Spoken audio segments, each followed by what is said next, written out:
can't go. I can. All right, then go. Don't just sit there gloating. Put your word down.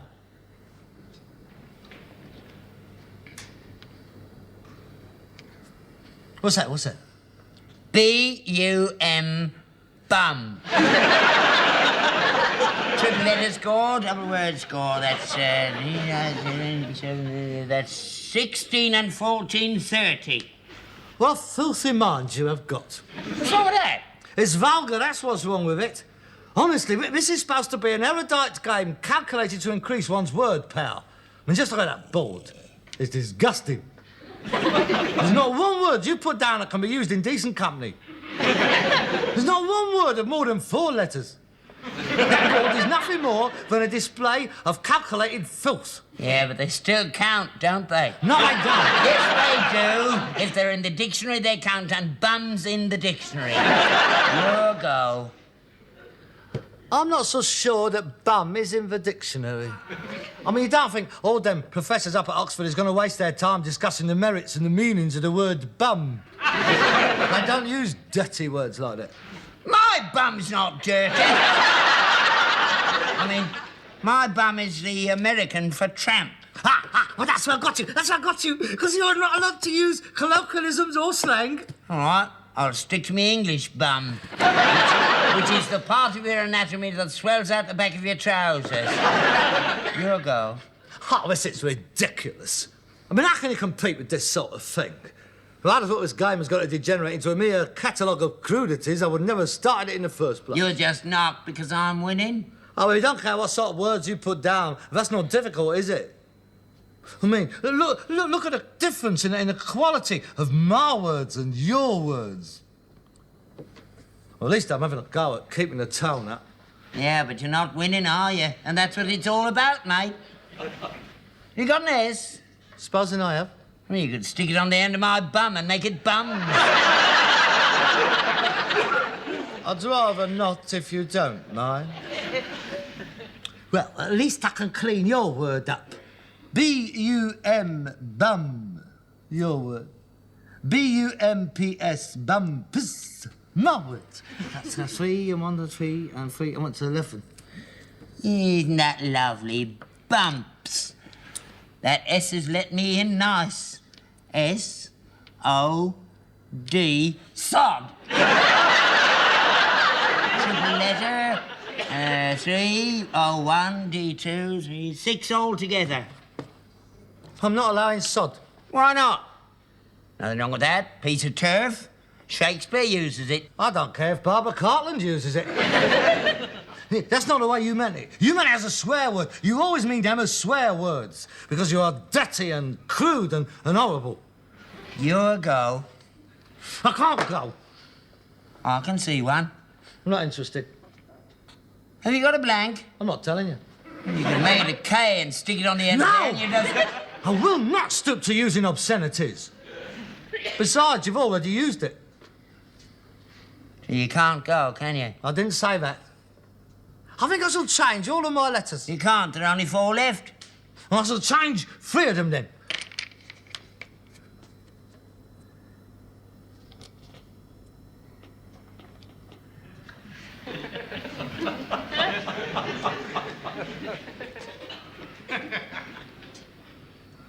Oh, if I was Polish, I suppose I could have a stab at it.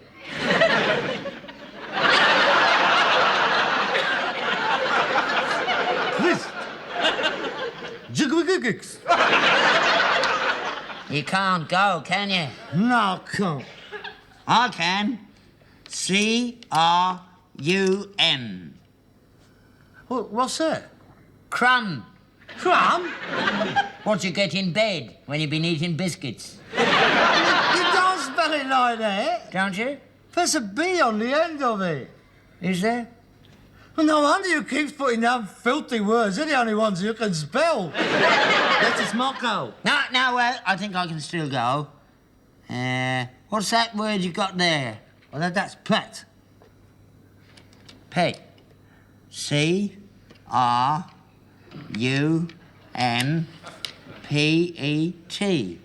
Crumpet.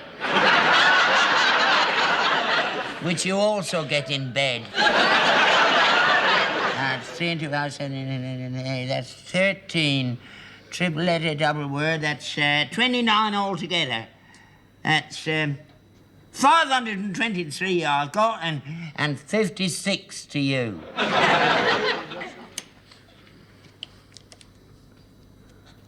Well, you won't make anything out of them. There's those 2 K's and an N's I just threw away.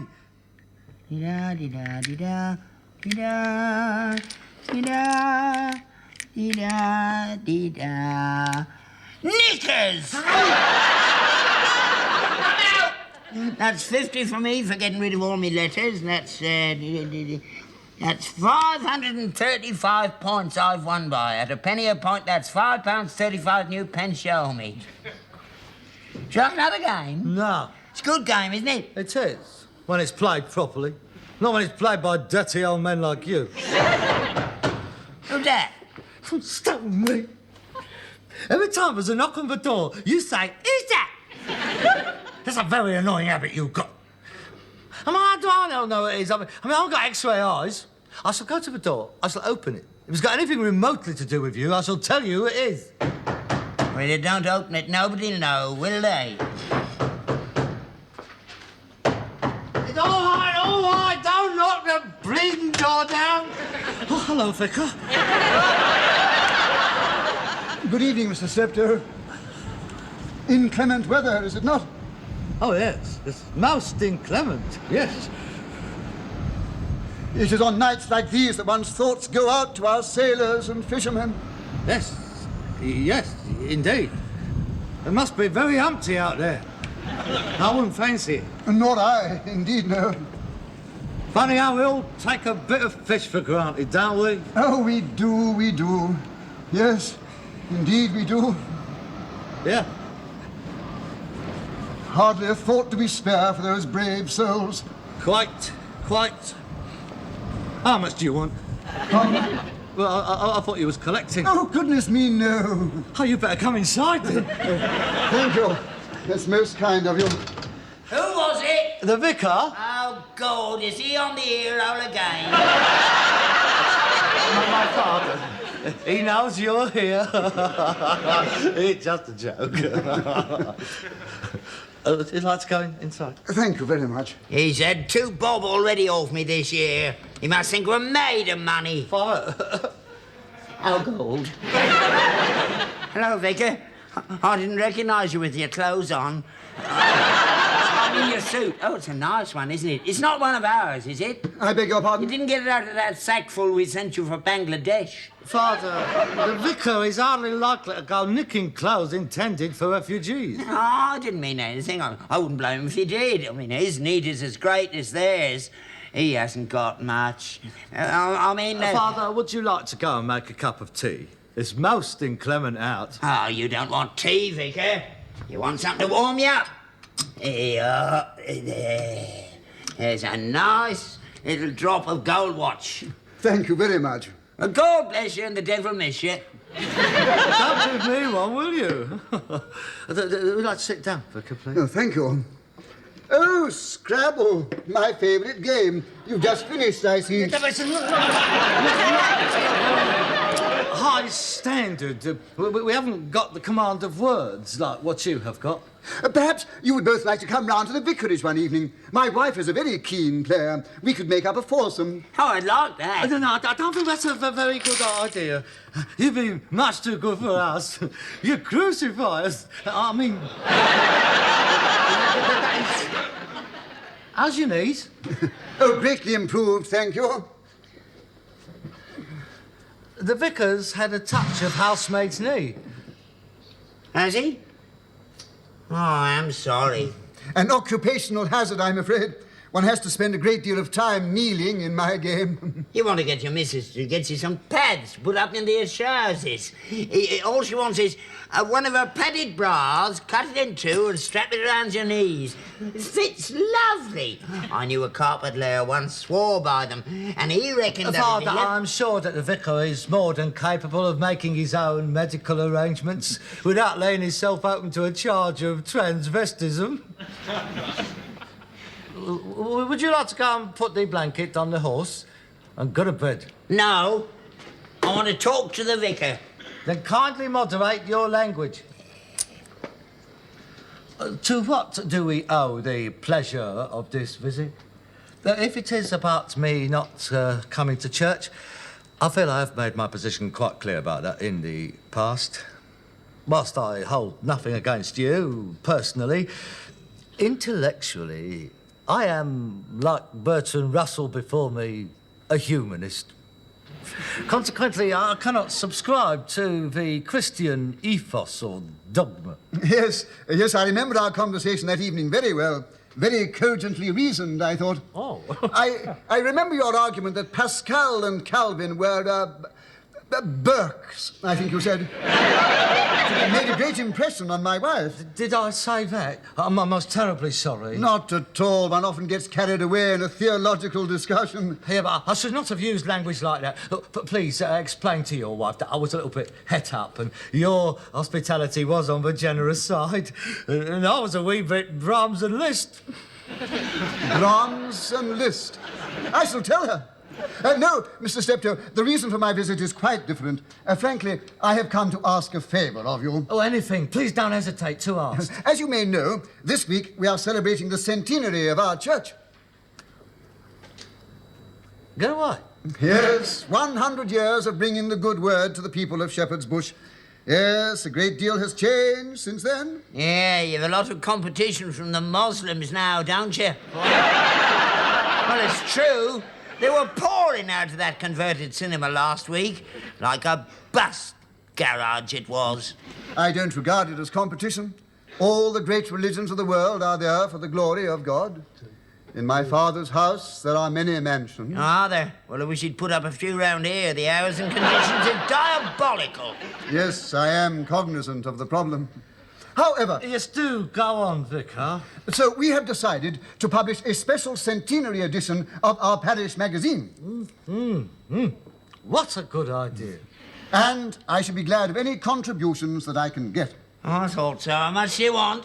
No. I mean articles. Articles for inclusion. My wife...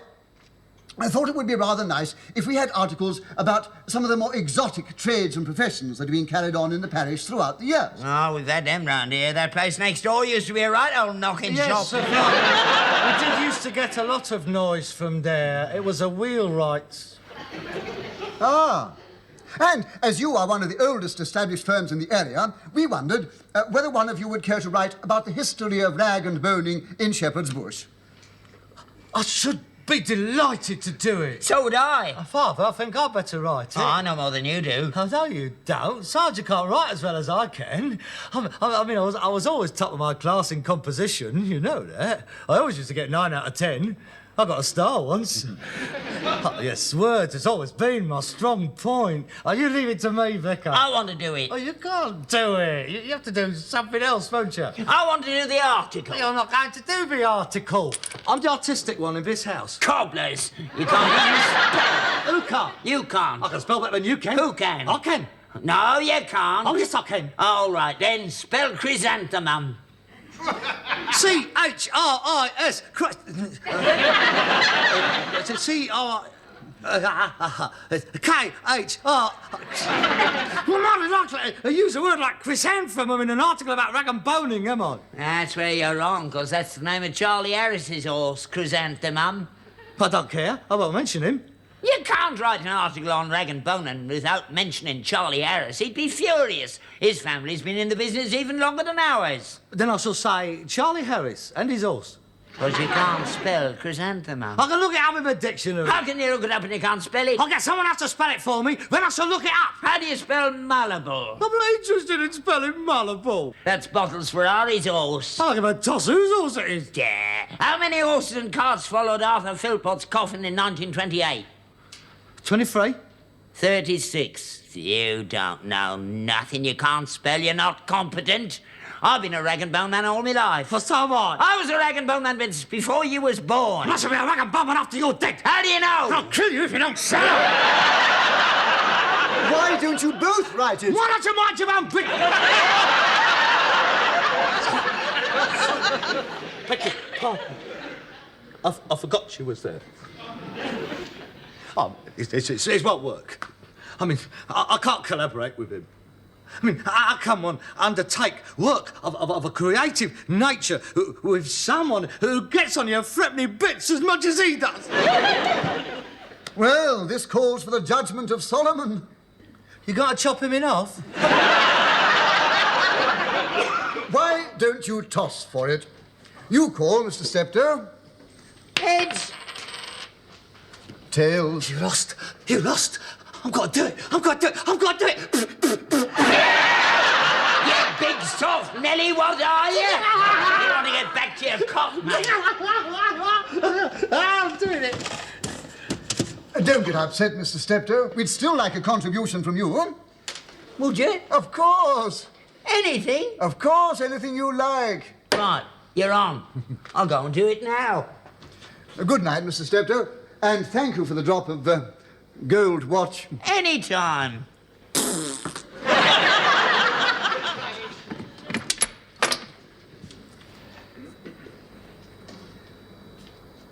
Well, Oh, I beg your pardon. I was composing. Allow me to see you out. thank you very much. May I illustrate my article with photographs? Oh, yes, that would be delightful. Well, you karate with me, don't you? I'm so excited. Oh, that was splendid. I'm sure you're going to be most pleased with it. I shall indeed. Yeah. My teacher, she was always complimenting me on my literary effort. I was thinking of taking up journalism when I left school, but old misery guts there wouldn't let me. They won't let me do anything. Well, good night, Mr. Steptoe. I shall look forward to reading your article. Right, Vicar. Good night, Mr. Steptoe. Oh, yes. Pity the poor sailors and fishermen. Are they still out there? Good night, Mr. Steptoe.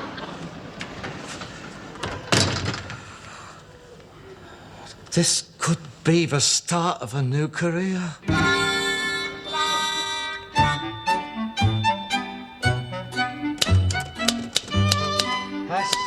S-T-P-O.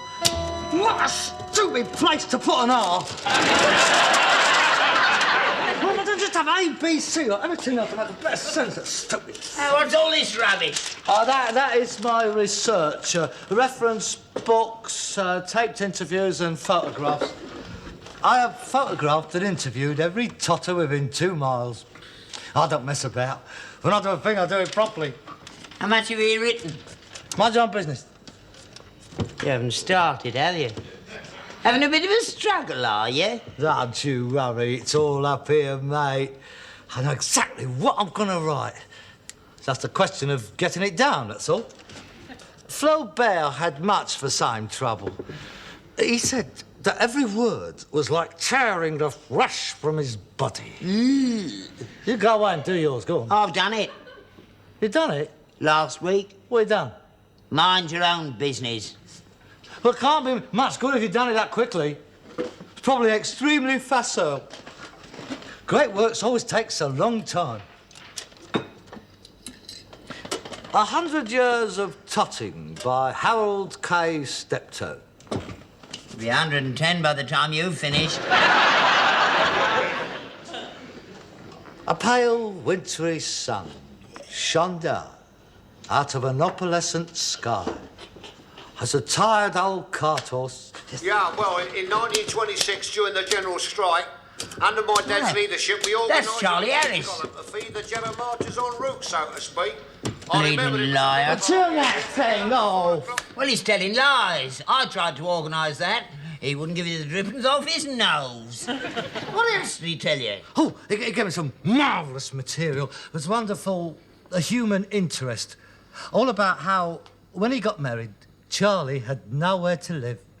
So he sent his dad to the pictures. And when he got back, his dad found that Charlie had put all his furniture out on a curb. The door was locked, and Charlie made his old dad go and live in the stable. Well, that's not true either. That was me and your grandfather. He's trying to get the credit for everything. That article is going to be a tissue of lies. All right then. I shall interview you and get your side of it. Say something into that, just so as I get a level. What'll I say? Anything. What did you have for breakfast this morning? Sausages, eggs and bacon. Sausages? Yeah. You said there weren't any sausages. Well, there weren't when I'd ate them. It was only 6 anyway. 6? I could have had 3 of them. I'm the one who does the work here. I've been taught to go out with something inside of me of a morning. You greedy, gutted... Look, are you going to interview me or aren't you? I can't sit here all night arguing the toss with you. My time's valuable. I'm cooking the breakfast tomorrow morning, right? Testing. 1, 2, 3. Mary had a little lamb.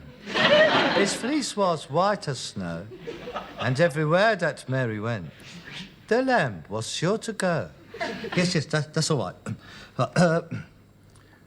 100 Years of Totting by Harold K. Steptoe. Interview number 26er, Albert Steptoe. Mr. Steptoe, what are your earliest recollections of rag and boning in Shepherd's Bush? I'm not telling you. What is the point of having an interview if you ain't going to say anything? I ain't writing your article for you. I'm not asking you to. I can't blimey. I mean, Boswell could hardly have written his Life of Dr. Johnson if every time Boswell asked Johnson a question, Johnson said, I'm not telling you. Now then, we'll start again. You're just trying to pick my brains. I shall pick them straight out of your ears in a minute. Now then. Oh, Mr. Steptoe, in your 70 years as a rag and bone man, you must have noticed many changes. Oh, yes, I have. Huh? Well, what? What are they? Oh, we used to have trams in them days. Yes. And we haven't got them now. Are you trying to take the slash? Oh. Now stop mucking about. It must have been very difficult driving an horse and a cart in those days. Oh, yes. Dangerous, too. I remember once I had a heavy load and I got me wheels caught in the tram lines at Marble Arch and I had to go the whole way to Putney Depot before I could turn round. Could not they have stuck a number 6 up the horse's backside, twisted the points and sent you all the way back to Shepherd's Bush? Are you calling me a liar? Yes! And if you don't take this seriously, I shall switch this machine off and fetch you a knuckle sandwich straight up the uter, all right? Tell me, Mr. Steptoe, bearing in mind that this is for a church magazine, consequently we don't want any filth. I realise that is placing you under an unfair handicap. Can you recollect any interesting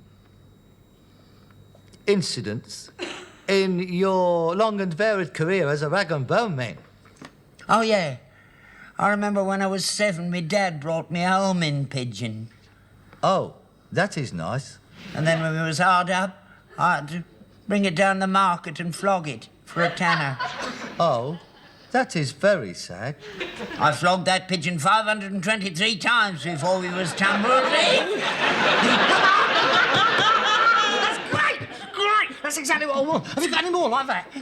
Yeah. I remember another time during the Depression when I was trotting down the Goldorf Road and an old biddy came out of our crossroad and she said, hey, come over here. And I said,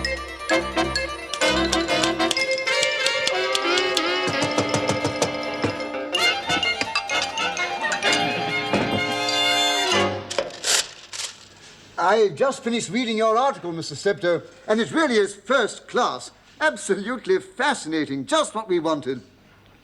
No, I don't intend cutting it at all.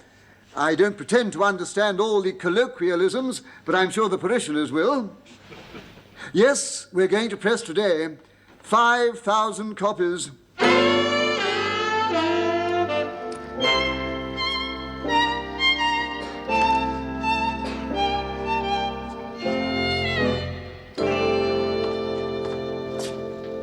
hello. Hey, is that the parish magazine? It is. Are our bits in? They are. Oh, give us a look. I've been trying to get one everywhere. So have lots of people. Oh, sold out, are they? No. They've been impounded by the police. After the first hour, at the first 500 copies being distributed, the vicarage was raided. And the vicar was arrested on a charge of publishing obscene material likely to corrupt public morals. I take it your contribution was the crossword puzzle? That's right. There's nothing wrong with it? No. Not until they filled it in. Filth, filth, filth. Right the way through. From 1 across to 38 down. A concentrated square of obscenity, of filth and hardcore pornography. Oh, it's not bad. It's not worse than me Scrabble games. Three old ladies had to be treated for shock down the Derby and Jones. Well, if they didn't know the words, how did they fill them in? I know somebody will get filled in. I don't know what you're on about. The vicar didn't say nothing. No, of course he didn't. Poor old devil. He didn't understand the clues, let alone the answers. Thank you very much again. That's 7 nights hard graft on my part. Now going up in smoke from the incinerator down the local nick. There, you got your article in. What's the matter with you? Yes, I have. And may I add that this, along with several other copies that managed to elude the police dragnet, are now changing hands at twice the price of a school kids edition of Oz. I shall go to my room.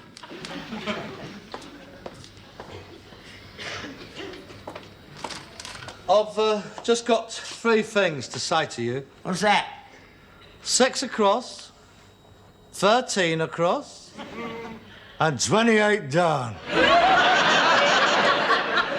Don't you dare use language like Up your 14 across. I will not be spoken to like that. I'm your father. Not according to 16 down.